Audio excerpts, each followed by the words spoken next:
बिस्मिल्लाहिर्रहमानिर्रहीम। अस्सलाम वालेकुम जी, मैं हूं मोहम्मद रिजवान सरवर और आप प्रोग्राम देख रहे हैं प्रॉपर्टी गाइड। नाज़रीन, हम अपने इस प्रोग्राम के जरिए बात करते हैं एक आम शहरी की जिम्मेदारी की कि उसकी क्या जिम्मेदारियां हैं जब प्रॉपर्टी आपने खरीदनी है, आपने लीगल एस्पेक्ट से क्या देखना है, किस तरह से वेरिफिकेशन करनी है, आपने डेवलपर की ऑनरशिप के हवाले से देखना है कि डेवलपर के पास लैंड कितनी है और वो किस तरह से वेरीफाई करना है, और डेवलपर की हिस्ट्री कैसे चेक करनी है। ये तमाम प्रिकॉशंस के हवाले से हम बात करते हैं इस प्रोग्राम में। आज के प्रोग्राम में भी हम बात करेंगे प्रॉपर्टी लॉज के हवाले से, पाकिस्तान के कवानीन क्या हैं प्रॉपर्टी से रिलेटेड, और इसके साथ साथ खास तौर पर हम बात करेंगे प्रॉपर्टी टैक्सेस के हवाले से कि जब आप प्रॉपर्टी खरीद रहे होते हैं तो कौन से ऐसे टैक्सेस हैं जो अप्लाई होते हैं, जब आप प्रॉपर्टी बेच रहे होते हैं, इसके बायर सेलर टैक्सेस कहते हैं, इनके हवाले से भी बात करेंगे। और इसके साथ साथ हम अपने प्रोग्राम में आज शामिल करेंगे वर्टिकल लिविंग के कॉन्सेप्ट को कि ये जो बहुत कामयाबी के साथ राइज हुआ है लाहौर शहर में भी, हम देखते हैं कराची में तो पहले से ही है, मगर इसके साथ साथ हमने ये भी बात लाजमी करनी है कि जब ये हायरज बुलंदवाला इमारत बन तो जाती हैं, मगर इनके जो एहतियाती तदाबीर हैं वो क्या होती हैं, और आया उनको उनके क्या पैरामीटर्स हैं, क्या टर्म्स एंड कंडीशंस पर उनको अप्रूवल दिया जाता है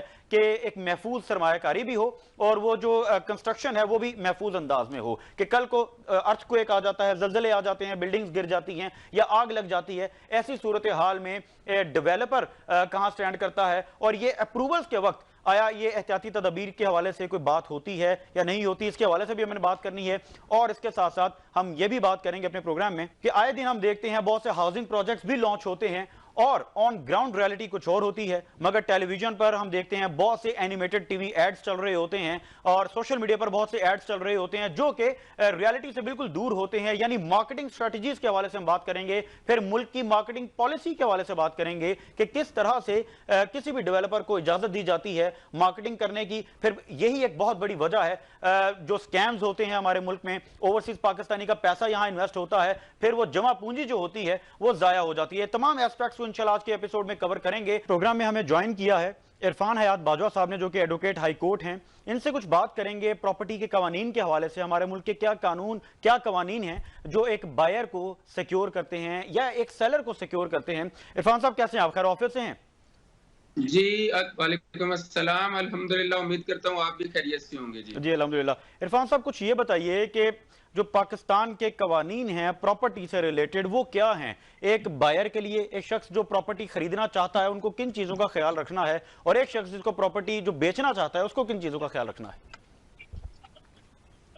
बहुत शुक्रिया जी। पाकिस्तान में सेल एंड परचेज से मुतल्लिका कॉम्प्रिहेंसिव कवानीन मौजूद हैं, जिसमें सबसे पहले तो हमें देखना होता है कि एक बंदा जो बायर है वो और जो परचेजर है उसके सर्टेन राइट्स जिस तरह कॉन्ट्रैक्ट एक्ट ने डिफाइन किए हैं किसी लीगल वैलिड और इन्फोर्सेबल कॉन्ट्रैक्ट के तहत, उसको देखते हुए फिर प्रॉपर्टी और प्रॉपर्टी की डिस्क्रिप्शन में उसकी जो टाइटलमेंट है, जो बेचने वाला है उसका टाइटल का परफेक्ट होना, उसका एलिजिबल टू कॉन्ट्रैक्ट होना, और फिर उसकी ऑनरशिप पे किसी किस्म का बार ना होना, और ना कोई लीन हो ना कोई बार हो, और वो प्रॉपर्टी जो है वो क्लियर भी हो और लायबल टू ट्रांसफर हो, तो वो उसके ऊपर ऑब्लिगेशंस आती हैं। जो सेलर है उसके ऊपर ऑब्लिगेशन ये है कि उसने अपने टाइटल को क्लियर करना है, अपनी एलिजिबिलिटी बतानी है, अपनी कॉम्पिटेंसी को जाहिर करना है, अपनी प्रॉपर्टी की तमाम तर डिटेल्स जो हैं वो शेयर करनी है अकॉर्डिंग टू देयर खसरा नंबर्स, केवर्ड, कतूनी एटसेट्रा, जो भी डिटेल डिस्क्रिप्शन ऑफ प्रॉपर्टी है। जो खरीदार है उसके लिए ये है कि उसके लिए एक टर्म हम इस्तेमाल करते हैं कि मुश्तरी होशियार बाश होना चाहिए। उसने ये देखना है कि जो बंदा प्रपोज कर रहा है उसको प्रॉपर्टी, उसके रिगार्डिंग उसकी ऑनरशिप का सबसे पहले उसके टाइटल का, ऑनरशिप का उससे सबूत मांगे, और वो जो डॉक्यूमेंट प्रोवाइड करे रिगार्डिंग हिज ऑनरशिप उसको वो मुतल्लिका अथॉरिटी या जो रजिस्ट्रेशन अथॉरिटी है वहां से अगर कोई प्रॉपर्टी रिलेटेड टू रिकॉर्ड है तो उससे मुतल्लिका हल्का पटवारी, तहसीलदार और उससे रिलेटेड रेवेन्यू रिकॉर्ड को खुद जाके चेक करे कि क्या ये बंदा इस वक्त रेवेन्यू रिकॉर्ड के मुताबिक इसी डिस्क्रिप्शन का जिस तरह उसने प्रोवाइड की है मालिक है, और जिससे इसने खरीद की है ये मालिक किससे बना है, और वो जो बंदा मालिक जिससे ये बना है उसकी ट्रांजैक्शन किस तरह थी। यानी 1 से 2 ट्रांजैक्शंस को वो रेवेन्यू रिकॉर्ड में जाके वेरीफाई करे, उसके म्यूटेशन से लेके उसके जो अंदराज हुआ है जमाबंदी में उसको लेके, तो अच्छा, ये उसके ऊपर बाइंडिंग है सर। कुछ इस तरह से आसान तरीका बताइए कि जिस तरह आजकल हाउसिंग प्रोजेक्ट्स में बाइंग होती है, फाइल्स की मद में होती है, तो हाउसिंग प्रोजेक्ट की तरफ भी मैं चाहूंगा कि हमारे देखने वालों को इन्फॉर्मेशन मिले कि किसी हाउसिंग प्रोजेक्ट में जब इन्वेस्टमेंट करनी है तब किन बातों का ख्याल रखना है, एक आम आदमी को किस तरह से वेरिफिकेशन करनी चाहिए? बहुत शुक्रिया। बेसिकली जितने भी हाउसिंग प्रोजेक्ट यहाँ पे चल रहे होते हैं, उनकी sale and purchase open files की बुनियाद के ऊपर मार्केट में हो रही होती जी है, जी। जिसमें वो मुख्तलिफ आपको ऑप्शंस देते हैं, इंस्टॉलमेंट्स की सूरत में दे रहे होते हैं, इंसेंटिव्स की सूरत में दे रहे होते हैं। उनकी सेल एंड परचेज में वो खुद के राइट्स जो हैं under the colour of that file, जो एक ओपन फाइल है जिसमें वो आपको एक मेंबरशिप के लिए आपका एक कॉन्ट्रैक्ट करते हैं, वो लीगल इन्फोर्सेबल कॉन्ट्रैक्ट होता है जिसमें मेंबरशिप के राइट्स आपको मिल जाते हैं। लेकिन देखना यह है कि बहुत सी हाउसिंग सोसाइटीज जो हैं वो रजिस्टर्ड नहीं होती, ठीक है। और वो अपनी प्रॉपर रजिस्ट्रेशन जो अथॉरिटी से है, लाइक कोई एलडीए में अगर लाहौर के अंदर है तो एलडीए से वो प्रॉपर रजिस्टर्ड करवाए बगैर अपनी साइट के ऊपर प्रोजेक्ट को डेवलपमेंट में ला के लोगों को दिखा के कि जी यहाँ पे डेवलपमेंट वर्क हो रहा है, सीवरेज का काम हो रहा है, तो हम वो देखते हैं और वेरीफाई नहीं करते कि ये सोसाइटी जो जिस बुनियाद के ऊपर हमें फाइल जारी कर रही है, जिस नाम से जारी कर रही है, क्या ये ड्यूली रजिस्टर्ड है, और अगर ये रजिस्टर्ड है तो इसके अकॉर्डिंगली फिर एलडीए से वेरीफाई करके उसके बाद हमें उससे सेल एंड परचेज के कॉन्ट्रैक्ट के अंदर आना चाहिए। सिर्फ प्रिजम्पशन और डेवलपमेंट की बुनियाद पे नहीं आ जाना चाहिए। अच्छा, जिस तरह आपने बात की एलडीए से वेरिफिकेशन करके, तो कुछ सोसाइटीज ऐसी भी हैं बादल साहब जो ये जिनका कहना ये होता है कि अभी हमारा अप्रूवल जो है वो प्रोसेसिंग में है, तो अक्सर जब प्रोसेसिंग में होता है तो एलडीए की वेबसाइट पर वो शो हो जाता है। अगर वो नहीं होता शो और ये स्टेटमेंट हाउसिंग प्रोजेक्ट की जानिब से दी जाती है, इसके बाद अगर किसी भी किस्म का कोई फ्रॉडलेंट एक्टिविटी हो जाती है तो आप कुछ कानूनी तौर पर बताइए कि जो बायर है वो कहां स्टैंड करता है, वो किस तरह से कोई कानूनी कार्रवाई कोई सॉरी वो किस तरह से अपने आप को महफूज कर सकता है? बेसिकली आपने खुद ये बात कह दी। मैं कहूंगा कि इस ट्रांजैक्शन में बायर जो है वो एट रिस्क होता है। जी हाँ। और जब बायर एट रिस्क होगा तो उसके लिए कानून जो है वो उस तरह उसको सिक्योरिटी प्रोवाइड नहीं करता, सेफगार्ड मुहैया नहीं करता जो एक आमतौर पे लीगल इन्फोर्सेबल कॉन्ट्रैक्ट की सूरत में उसको मुहैया होते हैं। जी जी। एक जो सोसाइटी रजिस्टर्ड नहीं है और वो कहती है कि जी हमारा प्रोसेस के अंदर है, उसको राइट ही कोई नहीं है कि जब तक वो रजिस्टर्ड नहीं है वो किस तरह अपनी मार्केट्स में फाइल ला सकती है। एग्जैक्टली, मैं इसी वाले से बात कर रहा हूं कि इस तरह तो बहुत से वाकयात हैं, मगर इस पर एक्शन नहीं लिया जाता तो ये किस तरह से महफूज, फिर तो सरमायाकारी तो हर शख्स ने करनी ही है, और किस तरह से पता लगे ये डेवलपर डिलीवर करेगा या नहीं करेगा? कल को डेवलपर डिलीवर नहीं करता फिर तो इंसान अपनी यानी किस्मत की बेस पे इन्वेस्टमेंट कर रहा है बादल साहब, फिर तो यानी हम कानूनी तौर पर सिक्योर नहीं है। एग्रीड, बिल्कुल एग्रीड। आपने यही कहा कि एट रिस्क है, किस्मत की बेस पे हम कर रहे हैं और उसके नुकसान और फायदे के फिर हम ही जिम्मेदार हैं, ना तो स्टेट है ना कोई अदारा।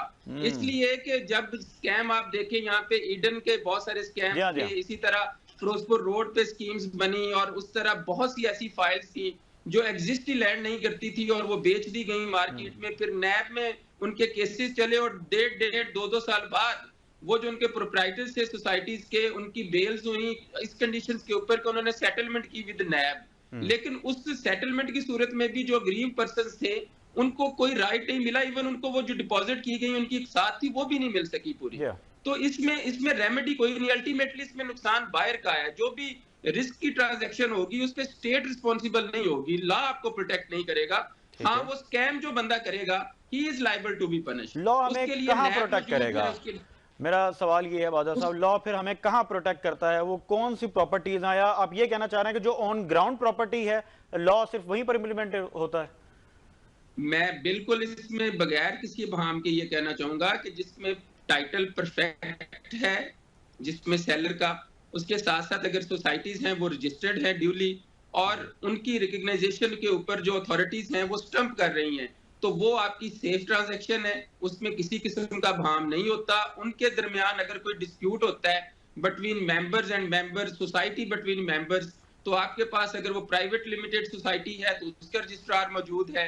You have a right to defend your case, और आप अपना राइट भी ले सकते हैं, लेकिन उसकी सूरत में कि जिस सोसाइटी से आप डील कर रहे हैं, जिस अदारे से आप प्रॉपर्टी परचेज कर रहे हैं, वो एक अथॉरिटी के अंडर ड्यूली रजिस्टर्ड हो, तो वो अथॉरिटी फिर कॉम्पिटेंट है to proceed against that person and to protect your right, वो स्टैंड करती है। बिल्कुल ठीक है। और अगर किसी की जमीन पर या घर पर कब्जा हो जाए, जो कि अब ट्रेंड हम देखते हैं हाउसिंग प्रोजेक्ट्स का है, इसमें बहुत से ऐसे वाकयात भी होते हैं, कब्जा हो जाए किसी एक आम आदमी के जो कि एक सोल प्रोप्राइटर है उस जमीन का, उसको क्या एक्शन लेना चाहिए? सबसे पहला कदम क्या होगा?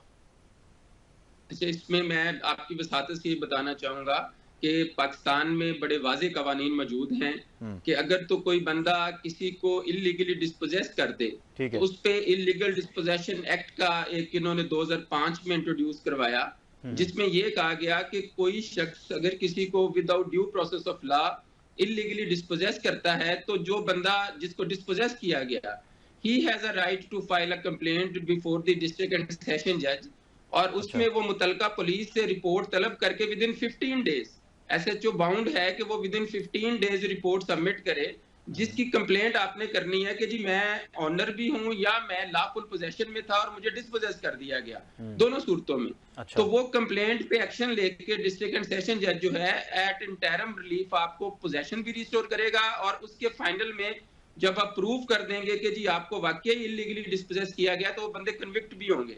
और उसमें दूसरी भी एक है कि लॉ जो सिविल लॉ प्रोवाइड करता है कि अगर कोई बंदा लॉफुल पोजेशन में है और उसको डिस्पोजेस कर दिया गया, तो उसके लिए भी speedy remedy section 9 specific relief act के तहत ना रेस्टोरेशन ऑफ पोजेशन की भी है, ठीक है कि उसमें भी आप जा सकते हैं। वो विद इन 6 मंथ उन्होंने कहा जी वो भी डिसाइड होगा कि जी जो बंदा पोजेशन में था उसको डिस्पोजेस किया गया, ही हैज अ राइट। ठीक है। उसके अलावा फिर पाकिस्तानी कवानीन में पीनल प्रोविजंस भी मौजूद हैं। अच्छा। कि अगर कोई बंदा इलीगल ट्रेस पास करता है और किसी की जायदाद के ऊपर नजायज काबज हो जाता है, तो उसके ऊपर फिर बाकायदा तौर पे एफआईआर रजिस्टर्ड होती है, और उस एफआईआर की रजिस्ट्रेशन के सिलसिले में फिर उसे पीनल प्रोविजन जो है पाकिस्तान पीनल कोड के तहत, उसके तहत उसको प्रोसीड होना पड़ता है।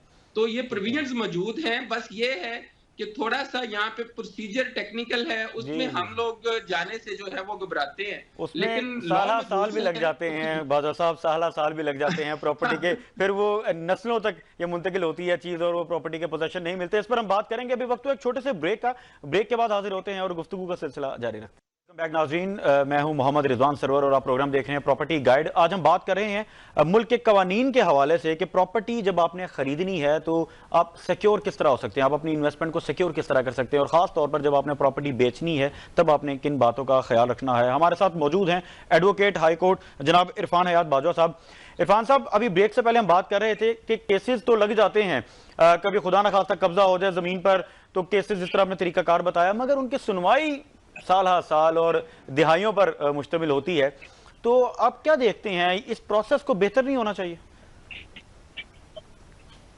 देखिए, इस पे बहुत सी अमेंडमेंट प्रपोज हो चुकी हैं, ठीक है, और इसमें जो सिविल प्रोसीजर कोड है उसमें भी अमेंडमेंट्स आ चुकी हैं, और जो स्पीडी रेमेडी, जिस तरह मैंने इलीगल डिस्पोजेशन एक्ट 2005 की बात की, उसके पे इंट्रोड्यूस करवाने के पीछे यही एक पर्पस था कि ये स्पीडी हो और उसमें बाकायदा तौर पे जिस बंदे ने जो एक्ट किया है वो कन्विक्ट भी हो।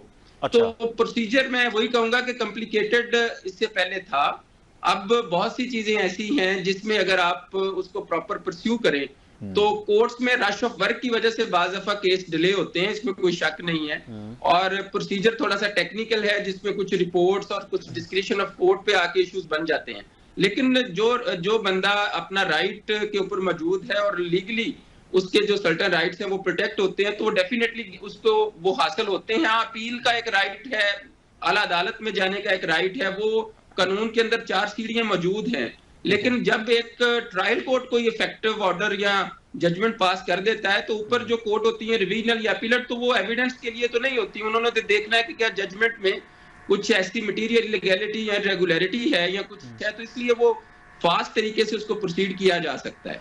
आप बिल्कुल ठीक कह रहे हैं, लेकिन बादशाह साहब अल्टीमेटली इस प्रोसेस को बेहतर होने की बहुत ज़्यादा ज़रूरत है, चूँकि जो जुल्म करते हैं, जो कब्जा करते हैं, वो तो फिर सुरखरू हो जाते हैं, क्योंकि जब 40 साल 50 साल इतना अरसा गुजर जाना है किसी भी फैसले को, तब तक तो बहुत कुछ हो चुका होता है। और मेरे ख्याल से ये हमने बहुत से वाक़यात रिसेंट पास में देखे भी। क्विकली मैं चाहूँगा आप 7E जो लॉ है इसके हवाले से भी देखने वालों को बताइए कि इसके क्या फ़ायदे हैं, इसके क्या नुकसानात हैं। बेसिकली जो 7E या इससे रिलेटेड जो नए कवानीन इंट्रोड्यूस करवाए हैं, उसमें तो हुकूमत की ये पॉलिसी है कि उसके तहत हम ज्यादा से ज्यादा जो है वो सिक्योर कर सके, उसमें बायर और परचेजर के भी एक तो होता है डेफिनेट कि जो इस ट्रांजैक्शंस में ओरिजिनल तौर पे आना चाह रहा हो। लाइक उसमें जो पहले एक था कि जी एक बंदे ने परचेज किया और दूसरे को बेच दी, दूसरे ने तीसरे को बेच दी, उसमें वो राइट्स जो हैं, अब जो बंदा आएगा वो जेन्युइन बायर के तौर पे आएगा, और उसके साथ वो जो टैक्सेस गवर्नमेंट के लिए जिसके जरिए से अदारे जो हैं वो जो एस्टेब्लिश हुए हैं वो परफॉर्म कर सकते हैं, और उससे वो सर्व होने वाला जो रेवेन्यू है उसको लेके वो गवर्नमेंट के निजाम भी और पब्लिक एट लार्ज के इंटरेस्ट के लिए भी प्रोसीड कर सकते हैं। तो बेसिक पर्पस उसके पीछे ये है। ठीक है। कुछ प्रॉपर्टी टैक्सेस के हवाले से भी बता दीजिए नाज़रीन को, इस वक्त के प्रॉपर्टी टैक्सेस सेलर के हवाले से और बायर के हवाले से क्या चल रहे हैं? मैं इससे सिलसिले में सिर्फ इतना आपको बता सकता हूं कि जितने टैक्सेस इस वक्त हैं उससे रिलेटेड बहुत सी petitions before the authorities and before the courts pending है। ठीक है। जिसके बारे में हमने भी ये मौक़िफ़ इख्तियार किया है कि ये बहुत बड़ा बोझ है। अगर इस बोझ को आप खरीदने वाले के ऊपर भी इस सूरत में और बेचने वाले की सूरत में भी इस सूरत में कि जी लीगल गेन जो है और वो उसके ऊपर आप एक चार्ज कर रहे हैं, एक हैवी ड्यूटी, तो उससे ये प्रॉपर्टी का सारा सिस्टम जो है वो क्लैप्स कर गया है। लोग इन्वेस्टमेंट नहीं करेंगे बादशाह साहब, लोग इस तरह इन्वेस्टमेंट नहीं करेंगे। और जहां तक हमारे इसको सही होने के लिए कोई एक ऐसा ऑर्डिनेंस जरूर आना चाहिए जिसके ऊपर मैं समझता हूं कि बताया हमें गया है कि वर्क हो रहा है, कि एक फेयर और ट्रांसपेरेंट जो प्रॉपर्टी की सेल एंड परचेज है जिसमें गवर्नमेंट के जो अपने इंटरेस्ट हैं वो भी सेव हों, और उससे बढ़कर जो बायर एंड सेलर है उसकी भी जेब के ऊपर उतना बोझ ना डले कि जिससे वो घबराए कि जी मैं अगर एक प्रॉपर्टी 1 करोड़ की ले रहा हूं और उसके ऊपर मैं 10 लाख का टैक्स दे रहा हूं, और उसके जो राइट्स हैं वो फिर भी जिस तरह आपने कहा कि अगर कोई डिस्प्यूट होता है तो स्टेट रिस्पॉन्सिबिलिटी में नहीं आती। This is the fact. अगर वो टैक्स ले रही है स्टेट तो फिर वो रिस्पॉन्सिबिलिटी में भी आए। तो इस कवानीन के लिए फिर काम अब जारी है। मैं समझता हूं कि हमें सहूलत देनी होगी सेलर को भी और बायर को भी, और उस सहूलत की सूरत में हमारा जो वर्क है सेल एंड परचेज है जो रियल एस्टेट की, उसको ना सिर्फ फायदा होगा बल्कि उससे मुल्क में और ज्यादा रेवेन्यू आएगा, और रेवेन्यू आएगा, एक ट्रस्ट बढ़ेगा और मुल्क में इन्वेस्टमेंट होगी। बड़ा इंपॉर्टेंट आपने पॉइंट रेज किया है कि अगर हुकूमत टैक्स लेती है तो फिर वो जिम्मेदारी भी ले उस प्रॉपर्टी की, उस ट्रांजैक्शन की। बड़ा इंपॉर्टेंट है। नाज़रीन अभी वक्त हुआ एक छोटे से ब्रेक का, आप कहीं मत जाइएगा। वेलकम बैक नाज़रीन, हम प्रोग्राम में बात कर रहे हैं प्रॉपर्टी के हवाले से, मुल्की कवानीन के हवाले से, मगर इसके साथ साथ हमने बात करनी है हाई राइज के हवाले से, हमने बात करनी है इलेक्शंस के बाद की सूरत हाल के हवाले से। हमें प्रोग्राम में ज्वाइन किया है जनाब खालिद खान साहब ने, जो कि CEO हैं समिट स्टेट के। खालिद साहब कैसे हैं आप? खैर ऑफिस से हैं? जी अल्लाह का शुक्र है रिजवान, अल्लाह का बहुत शुक्र है। क्या कहेंगे इलेक्शंस के बाद की क्या सूरत हाल है? कुछ फर्क पड़ा है? कोई पॉलिसीज में बेहतरी आ रही है? रियल स्टेट सेक्टर को आया कोई फायदा पहुंचा है? देखिए रिजवान, इलेक्शन से पहले क्रैकडाउन, मैं थोड़ा सा पीछे जाऊंगा। डॉलर्स के ऊपर जो है, जैसा डॉलर्स में आपको पता ही है जो एक्सरसाइज चल रही थी, डॉलर्स के ऊपर और गोल्ड के ऊपर क्रैकडाउन हुआ। ठीक है। उसके बाद इलेक्शंस आए तो हम चूंकि मार्केट में एक्टिवली हम जो है वो मौजूद है, तो हम ये अज्यूम कर रहे थे कि आफ्टर इलेक्शन जो है वो चूंकि पॉलिटिकल स्टेबिलिटी आएगी, ठीक है, तो पॉलिटिकल स्टेबिलिटी वंस आए तो वो अपने साथ हम ये अज्यूम कर रहे थे कि फाइनेंशियल स्टेबिलिटी भी लेके आएगी। लेकिन अनफॉर्चुनेटली शायद पॉलिटिकल स्टेबिलिटी उस तरह से नहीं आ सकी, जिसकी वजह से खातिर का फर्क हमने मार्केट में आफ्टर इलेक्शन जो है वो बिफोर एंड आफ्टर में कहूंगा ऑलमोस्ट सेम सिनेरियो रहा है रियल एस्टेट को लेकर। आप क्या समझते हैं कौन सी ऐसी पॉलिसीज हैं जिनको फौरी तौर पर बेहतर होने की जरूरत है या गवर्नमेंट की तवज्जो की जरूरत है? देखिए रिजवान, मैं ये समझता हूँ कि पाकिस्तान की मार्केट जो है, रियल एस्टेट की मार्केट स्पेसिफिकली अगर हम बात करें तो ये सेंटिमेंट बेस्ड मार्केट है। ठीक है। आफ्टर कोविड जो है वो रियल एस्टेट का सेंटिमेंट बेहतर हुआ। एमनेस्टी जो है गवर्नमेंट ने इंट्रोड्यूस करवाई। सेंटिमेंट पॉजिटिव होने के बाद हमने बड़ा जबरदस्त, आप देखें ना, रिस्पॉन्स लोकल एंड ओवरसीज हमने देखा। रेमिटेंसेज जो है वो रिकॉर्ड रेमिटेंसेज आई। तो इसी तरह ये लगता है कि इस वक्त जो गवर्नमेंट है हमारी, करंट गवर्नमेंट और इवन जो हमारी केयरटेकर गवर्नमेंट थी, उनका कोई रुझान रियल एस्टेट को लेके, शायद उन्होंने कैटेगोरिकली कहा कि जी हम समझते हैं कि पुअर ये नॉन प्रोडक्टिव एक्सरसाइज है। ठीक है। तो जब गवर्नमेंट का सेंटिमेंट या गवर्नमेंट ये सेंटिमेंट क्रिएट करेगी, ये नैरेटिव क्रिएट करेगी कि उनकी नजर में रियल एस्टेट जो है ये एक नॉन प्रोडक्टिव एक्सरसाइज है, तो ऑब्वियस है कि उसके इफेक्ट्स जो है वो फिर हम देख रहे हैं। इन्वेस्टर मार्केट से आउट हो गए।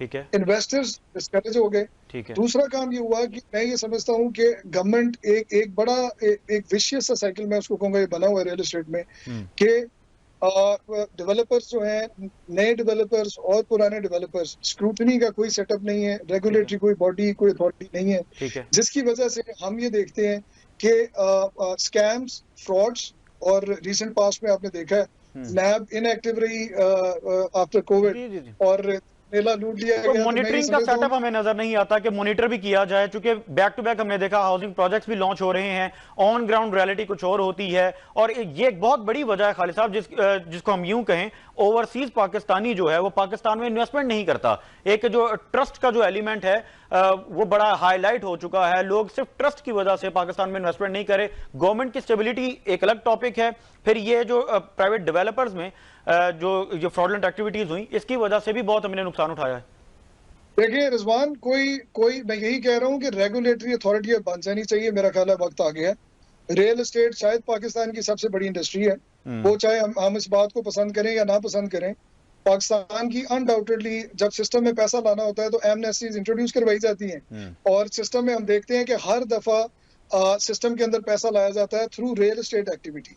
तो अब मेरा ख्याल है कि अब टाइम आ गया है, हम एज अ मार्केट जो रियल एस्टेट की जो मार्केट है वो काफी मैच्योर हो चुकी है, और एक ही साइकिल चल रहा है। हर दफा एमनेस्टीज और अदरवाइज थोड़ी सी फेवर्स आती हैं, फिर स्कैम्स होते हैं। तो रेगुलेटरी बॉडीज अथॉरिटीज बननी चाहिए। ट्रस्ट और सेंटिमेंट पॉजिटिव करने की जरूरत है, ट्रस्ट डेवलप करने की जरूरत है इन्वेस्टर्स के लिए, स्पेशली ओवरसीज इन्वेस्टर्स के लिए। तो मैं समझता हूँ कि ये पॉलिसी में कहीं पे और मैं ये समझता हूँ on a very serious note कि जितनी बड़ी इंडस्ट्री है और जितना कैपिटल इसमें इन्वॉल्व है, लॉ मेकिंग अगर आप देखें तो इसको लेके आज तक मेरा ख्याल है हमने रीरा का एक दफा नाम सुना कि रियल एस्टेट रेगुलेटरी अथॉरिटीज ही बनने जा रही है, और वो बड़ा वो सेफ गार्ड करेगी इंटरेस्ट को लोकल एंड ओवरसीज पाकिस्तानीज के। तो आप ये देखें कि वो इस वक्त किधर एग्जिस्ट कर रही है। हमें बेसिकली लॉ मेकिंग की जरूरत है। गवर्नमेंट को मैं ये समझता हूँ ट्रेडिंग, ये को ट्रेडिंग की ये पैरेलल ट्रेडिंग कमोडिटी बन गई रियल एस्टेट, इसको डिस्करेज करने की जरूरत है। रेगुलेटरी अथॉरिटी के आने की जरूरत है, डेवलपर्स को स्क्रूटनाइज करने की जरूरत है। बहुत कुछ होने वाला है रिजवान मेरे हिसाब से कि इस तरह इंडस्ट्री, मेरा ख्याल है ये कोलैप्स की तरफ है ब्रदर, हम देख ही रहे हैं। खालिद साहब, खुसूसी तौर पर मैं चाहूंगा कुछ कंस्ट्रक्शन इंडस्ट्री के हवाले से हम बात करें। हमने कंस्ट्रक्शन मटेरियल के हवाले से रिसेंट पास्ट में देखा बहुत महंगाई हुई, और जिसकी वजह से बहुत से डेवलपर्स अपने प्रोजेक्ट डिलीवर ही नहीं कर पाए, शायद वो अनएक्सपेक्टेड था। इस वक्त क्या सूरत हाल है कंस्ट्रक्शन इंडस्ट्री की? देखिए बात हुई है रिजवान, इस वक्त इन्वेस्टर्स मार्केट में मौजूद नहीं है। मैं यहाँ से शुरू करूंगा। इन्वेस्टर मार्केट से आउट हो गया, ट्रेडर्स मार्केट से आउट हो गए। मार्केट में मौजूद है, डिमांड बिल्कुल ऑल द टाइम रहती है। वो डिमांड है जी बड़ी छोटी सी डिमांड, जिसको हम एंड यूजर या जेन्युइन कस्टमर की डिमांड आप कह रहे हैं, वो मार्केट में मौजूद है। वो शायद डिमांड इतनी ज्यादा नहीं है कि हमें उस तरह से मार्केट में हम ये कहें कि जी बहुत मार्केट में इस वक्त डिमांड आ रही है और डेवलपर्स बड़े वो एनकरेज होकर काम कर रहे हैं। तो एक तो ये फैक्टर है। दूसरा, डेफिनेटली इन्फ्लेशन ने जब हिट किया तो एक मैं अगर इसको ओवरसीज के कॉन्टेक्स्ट में लूं तो जो अभी जिस तरह $1 लाख की अगर किसी ने 2 साल पहले कोई परचेज की प्रॉपर्टी, तो वो रहेगी $150,000। जो है हमारे जितने भी पाकिस्तानीज हैं उनके लिए इन्वेस्ट करना मुश्किल हो गया, मटेरियल महंगा हो गया। प्राइस हाइक की जो है वो एक बहुत बड़ा रीजन है कि मार्केट में जो डिमांड है वो नोज डाइव उसने ली हुई है, और उसकी रीजन वाहिद बड़ा फैक्टर है जिसकी वजह से ना उस तरह से लोगों की एक्सेस में रियल एस्टेट आ पा रही है, और ना डेवलपर जो है वो मिडिल क्लास पाकिस्तानी को एंटरटेन कर पा रहे हैं। बिल्कुल ठीक है। कुछ हाई राइज की तरफ आते हैं। हाई राइज का हमने देखा है कि इस वक्त मार्केट में बड़ा रुझान है, हाई राइज प्रोजेक्ट्स बन रहे हैं back to back. High rise project जो हैं आपको लगता है कि डिलीवर हो सकते हैं इस कंस्ट्रक्शन कॉस्ट के साथ? क्योंकि 3 से 4 साल का प्लान यूजुअली होता है, तो फिर वो बाद में हिडन चार्जेस आ जाते हैं, बहुत से मसले मसाइल हैं। तो हाई राइज प्रोजेक्ट का इस वक्त क्या पोजीशन देख रहे हैं? देखिए रिजवान, एक चीज तो हमें लाहौर की मार्केट के कॉन्टेक्स्ट में आपसे बात करूं, लाहौर में brother after Karachi and Islamabad अब एक्सेप्टेंस आ चुकी हुई है हाई राइज की। उसके बहुत सारे मल्टीपल फैक्टर्स हैं, थोड़ा सा मैं आपके साथ डिस्कस करता हूँ। पहले तो सबसे नंबर 1 अगर हम देखें तो लाहौर चूंकि हॉरिजॉन्टली ओवर एक्सपैंड हो चुका हुआ है, ठीक है, और इस वक्त हम बात करते हैं जो आज से 5 साल पहले लाहौर के वो एरियाज ही नहीं थे, एडजॉइनिंग एरियाज थे। तो 20-20, 30-30 किलोमीटर दूर जो है जाके हॉरिजॉन्टल एक्टिविटी हो रही है, सोसाइटीज डेवलपर्स काट रहे हैं। तो उसकी ये एक बहुत बड़ा फैक्टर है कि वो लाहौर बहुत एक्सपैंड कर गया, दूर चले गए लोग। दूसरी बात ये है कि वहाँ पे लोकल ट्रांसपोर्ट की एक्सेस नहीं है। इंस्टॉलमेंट पे प्लॉट्स कौन ले रहा है? लो कॉस्ट एक्सरसाइज हो रही है, लाहौर के सराउंडिंग में हो रही है। ये वो लोग हैं जो जिनके पास 2-2 गाड़ियां नहीं, तो ये दूसरा फैक्टर है कि चूंकि डेली कम्यूट की वहां पर सर्विसेज मौजूद नहीं है, यानी वो किस तरह से उनकी कमिटमेंट्स वो पूरी करते हैं अपनी, या जो उनके वादे हैं। जी हाँ, जी, जब हम ग्रुप की बात करते हैं तो मैं ये समझता हूँ कि ग्रुप का रिसोर्सफुल होना बहुत जरूरी है। ठीक है, ग्रुप है वो तगड़ा होना चाहिए, फाइनेंशियल एस्पेक्ट्स की मैं बात कर रहा हूँ। ठीक है। एक और जो इम्पोर्टेंट चीज ग्रुप को लेके हमें देखनी चाहिए वो उसकी क्रेडिबिलिटी देखनी चाहिए, हिस्ट्री देखनी चाहिए, उसकी डिलीवरेंस भी से देखनी चाहिए कि उन्होंने कुछ डिलीवर किया, अपने वादे पूरे किए, क्या उनकी रेशो है या परसेंटेज है, उनकी सक्सेस रेट उनका क्या रहा। रियल एस्टेट में ये चीजें बहुत मैटर करती हैं। और फाइनली रिजवान आजकल एक बहुत जबरदस्त ट्रेंड आ गया, आजकल क्या बड़े अरसे से चल रहा है लेकिन अब लोग अवेयर होना शुरू, शायद मुझे लगता है कि थोड़ी सी अभी भी अवेयरनेस की कमी है, अवेयर होना चाहिए। वो है एक्सेस सेलिंग। कि मैंने प्रोजेक्ट तो रिजवान लॉन्च कर दिया और मैंने लॉन्च किया, फर्ज करें हाई राइज है जिसमें 200 फ्लैट्स की मेरे पास जो है वो प्रोविजन है फ्रॉम LDA। और मैंने क्या किया, मैंने देखा कि यार माहौल बन गया, मैंने मार्केटिंग की, मार्केट से अच्छा रिस्पॉन्स आया, मैंने जनाब 200 की जगह 2000 मैंने कहा बेचती जाओ। यहाँ पर मैं आपको कह रहा था कि गवर्नमेंट की जो रेगुलेटरी बॉडीज का यहाँ मौजूद होना, इस चीज को देखना, मॉनिटर करना कि डेवलपर डेली एक्सेस सेलिंग ना करे। अच्छा, अगर एक्सेस सेलिंग हो रही है तो कस्टमर पे अभी बर्डन आ जाता है, क्लाइंट्स पे और रियल्टर्स पे, कि वो इस चीज को मेक श्योर करें, देखें, बड़ा कीनली मॉनिटर करें कि डेवलपर जो क्लेम कर रहा है उतनी लैंड उसके पास इन टर्म्स ऑफ प्लॉट्स और हाई राइज फ्लैट्स और जो भी कमर्शियल एक्टिविटी है उसके पास वो मौजूद है या वो एक्सेस सेलिंग की तरफ चला गया। तो ये मैं समझता हूँ कि 4-5 प्री रेक्विजिट्स हैं। ये अगर कस्टमर जो है इनको अगर गौर से मॉनिटर करे तो मेरा ख्याल है इन्वेस्टमेंट सेफ रहेगी और डेवलपर को शायद खुदा ना खास्ता जो है वो प्ले करने का या जो स्कैमर्स हैं उनको स्कैम करने का मौका नहीं मिलेगा। अब रही बात कंस्ट्रक्शन की, तो कंस्ट्रक्शन जो आपने बात की, डेवलपर को क्या चैलेंजेस हैं? देखिए, लैंड बहुत महंगी होगी। ठीक है, लाहौर की अगर हम बात करें या मेन सिटीज की बात करें तो लैंड चूंकि इट्स इन इटसेल्फ बहुत अभी वो कॉस्टली जो है वो उसको कॉस्ट करती है, महंगी लैंड वो खरीदता है। महंगी लैंड खरीदने के बाद फिर उसके बाद हमारे सर्टन जो है जैसा भी आपने बात की कि कंस्ट्रक्शन कॉस्ट बहुत ऊपर चलेगी, मटेरियल्स की कॉस्ट, वो भी एक इतनी अनसर्टन मार्केट है जिसको जब अब डेवलपर जब इसको कैलकुलेट करता है कंस्ट्रक्शन कॉस्ट को, तो वो भाईजान जो आपने बात की कि 2 साल पहले उसने सोचा कि यार 5000 रुपया पर स्क्वायर फीट पे मैं इसको रेडी कर दूंगा और उस बेचारे के ऊपर एक जो है वो रेट जो बन चुका है, जो कॉस्ट बढ़ चुकी है जी, वो 5 से 10 हजार रुपए किया। इवेंचुअली कस्टमर्स से उसकी कमिटमेंट और थी, प्रोजेक्ट कोलैप्स कर गया। तो अब डेवलपर्स क्या कर रहे हैं, डेवलपर्स अब सारी जो कॉस्टिंग है, अनसर्टेनिटी का जो फैक्टर है उसको मद्देनजर रखते हुए जो है वो कॉस्टिंग करते हैं, जो इंस्टॉलमेंट पे ऑब्वियस है वही खरीद रहा है रिजवान, जिसके पास कैश नहीं है, जो ये सोचता है या चाहता है कि यार 2 साल 4 साल में मैं अपनी को प्रॉपर्टी बना लूंगा, अपनी छत बना लूंगा, ले लूंगा।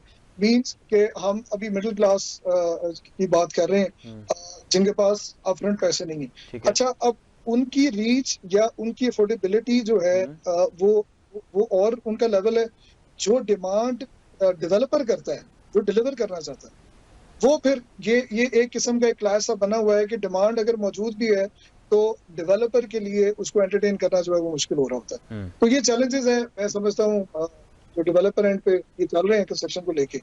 ठीक है। अच्छा, कुछ आपने मार्केटिंग के हवाले से भी बात की, मैं चाहूंगा इसको भी, इस टॉपिक को भी हाईलाइट करना चाहिए। मार्केटिंग हम देखते हैं आजकल बड़ा पैसा लगता है मार्केटिंग पे, बड़े वो एनिमेशन होती है मार्केटिंग में, क्योंकि ऑन ग्राउंड रियलिटी कुछ होती नहीं, ऑन ग्राउंड शायद लैंड भी नहीं होती डेवलपर के पास, मगर वो इस तरह से मार्केटिंग कैंपेन डिजाइन की जाती है, फिर टेलीविजन पे भी वो अप्रूव होती है, फिर सोशल मीडिया पे तो हर कोई अब कैंपेन कर सकता है, सोशल मीडिया पे कैंपेन होती है, इस तरह से ग्रैब किया जाता है। स्पेशली मैं स्कैमर्स के हवाले से बात कर रहा हूँ, वो कैंपेन इस तरह से बनाते हैं कि ओवरसीज पाकिस्तानी भी ग्रैब हो जाता है, लोकल पाकिस्तानी भी हो जाता है, जिन लोगों को इन्वेस्टमेंट का अंदाजा नहीं है कि वो देख के करनी चाहिए या ऑन ग्राउंड रियलिटी भी देखनी चाहिए। तो मार्केटिंग के हवाले से क्या पैरामीटर्स हैं, हमारा कानून क्या कहता है? आपको क्या लगता है कि मार्केटिंग के हवाले से कुछ पैरामीटर सेट नहीं होने चाहिए, कुछ टर्म्स एंड कंडीशंस नहीं होनी चाहिए? क्योंकि इस वक्त हमने जो देखा, जो स्कैम्स हुए हैं, वो ये मार्केटिंग की वजह से ही हुए हैं। आप रिजवान, आपकी बात 100% वैलिड है। मैं बीइंग अ लॉयर मैं ये समझता हूँ, देखिए बात फिर ये सारी रिस्पॉन्सिबिलिटी आ जाती है गवर्नमेंट पे, हमारी जो भी अथॉरिटीज है रेलेवेंट उनके ऊपर। हम एक ऐसे यहाँ पर कल्चर क्या बना हुआ है रिजवान, यहाँ पर पहले स्कैमर को मार्केटिंग करने की सबको पता होता है, जो कंसर्न मैं समझता हूँ अथॉरिटीज हैं बड़ी एफिशिएंट है, सबको मैं समझता हूँ कहीं ना कहीं आइडिया हो रहा होता है कि यार ये स्कैम है, लैंड शायद मौजूद नहीं है, लीगली अभी ये सेटल नहीं है, उसको मार्केटिंग करने की इजाजत दी जाती है। वो दंदनाते फिरते हैं और ये प्री प्लान्ड एक पूरी एक्सरसाइज होती है। जब स्कैम हो जाता है तो उसके बाद एक छोटा सा वो लगता है, आप कह लें एक इश्तिहार सा लगता है कि जी मुश्तरी होशियारबाज। जब मेला लूट लिया गया उसके बाद मुश्तरी क्या होशियारबाज है। तो मैं ये समझता हूँ ये सारी की सारी रिस्पॉन्सिबिलिटी मार्केटिंग की इजाजत क्यों मिलती है?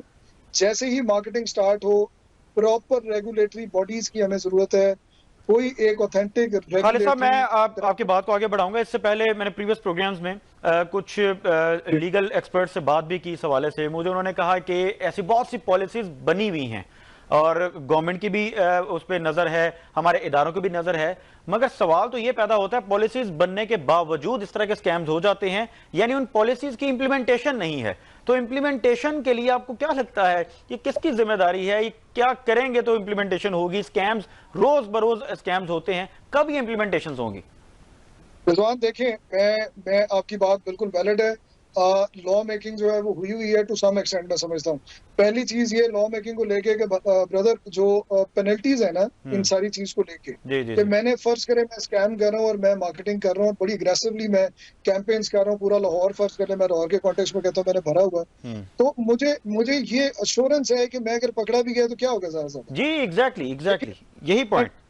पेनल्टीज इतनी वीक है, मुझे ये पता हो कि मैं 10 साल के लिए कोई नॉन अवेलेबल मेरा मामला है, मैंने जेल काटनी काट।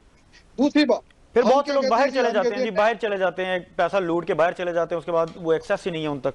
आप देखें, मैं यही कह रहा हूँ कि एक तो जब लूटना शुरू करते हैं तब देखना चाहिए। अब आप ये देखें कि नैब हमने इन्वॉल्व की कि जी जब पब्लिक स्कैम हो पब्लिक लेवल पे, तो नैब जो है वो एज एन अथॉरिटीज इसको देखेगी। अच्छा, नैब एक प्राइवेट इंडिविजुअल का स्कैम भी देख रही है, पब्लिक इंडिविजुअल का सर्वेंट का स्कैम भी देख रही है, और वो क्या कुछ देखे। अच्छा, नैब तक पहुंचते पहुंचते मामला जो है वो मैंने आपको बताया कि उसको एप्लीकेशन जाने तक तो मेला लूट चुका होता है, लुट गया होता है असूलन। और दूसरा एलडीए को लेने, जिस तरह पूरे पाकिस्तान में टीएमएज हैं, एलडीएज हैं, डेवलपमेंट अथॉरिटीज हैं, उनका काम है स्क्रूटनाइज करना लैंड को जिसका अप्रूवल की डिमांड की गई है मेनली, वो उसका अप्रूवल चेक करते हैं, वहां पर सर्टेन उसकी सॉइल टेस्टिंग की और बाकी टेक्निकल चीजें पूरी करके वो अप्रूवल देते हैं।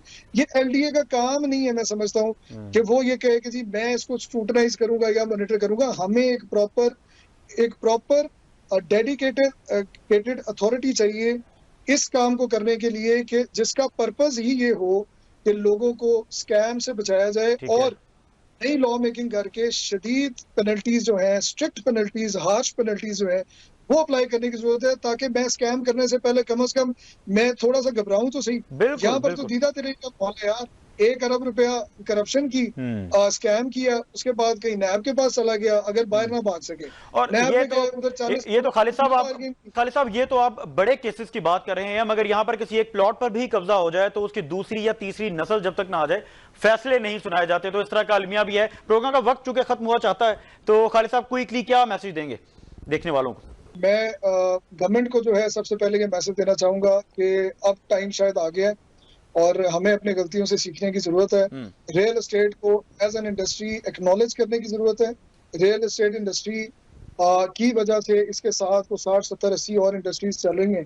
तो हमें, मेरा ख्याल है कि अब लॉ मेकिंग की जरूरत है, हमें एक प्रॉपर रेगुलेटरी अथॉरिटीज की जरूरत है जो सेफ गार्ड करे लोकल एंड ओवरसीज पाकिस्तानीज का इंटरेस्ट। और मैं हमारे जो क्लाइंट्स हैं, जो एंड यूजर्स हैं, जो इन्वेस्टर्स हैं, उनको मैं ये सजेस्ट करूंगा कि जो प्री रेक्विजिट्स जो मैंने भी मेंशन किए, अगर गवर्नमेंट उस तरह से एक्टिव नहीं तो हमें ये रिस्पॉन्सिबिलिटी खुद अज्यूम करने की जरूरत है और हमें अपने हाथ में जो है अपना मुस्तकबिल लेने की जरूरत है और हमें एक्टिवली स्क्रूटनाइज करके फिर इन्वेस्ट करना चाहिए, कॉशियसली इन्वेस्ट करना। बिल्कुल, और खास तौर पे जो पाकिस्तानी है उसकी जरा जिम्मेदारी एक बाहर के शहरी से ज्यादा होती है, क्योंकि आपने जब इन्वेस्टमेंट करनी है, जिस तरह आज के प्रोग्राम में बात हुई, तो आपने ऑनरशिप देखनी है, आया डेवलपर के पास ऑनरशिप है या नहीं, फिर आपने लीगल एस्पेक्ट से देखना है कि अप्रूवल है या नहीं, और इसके साथ साथ आपने डेवलपर की हिस्ट्री लाजमी देखनी है। और प्रोग्राम आप देखते रहिए, चूंकि इस प्रोग्राम में हम बात करते रहेंगे कि हुकूमत की क्या जिम्मेदारियां हैं, हुकूमत को कौन सी पॉलिसीज को बेहतर करने की जरूरत है, हुकूमत को कौन सी पॉलिसीज को इंप्लीमेंट करने की जरूरत है, और इसके साथ साथ इदारों की क्या जिम्मेदारियां हैं, एक आम शहरी की क्या जिम्मेदारियां, इन तमाम तर मसाइल और तमाम तर मसाइल के सोल्यूशन पर इस प्रोग्राम में बात होती रहेगी। अगले प्रोग्राम तक के लिए मोहम्मद रिजवान सरवर को इजाजत दीजिए। अल्लाह निगहबान।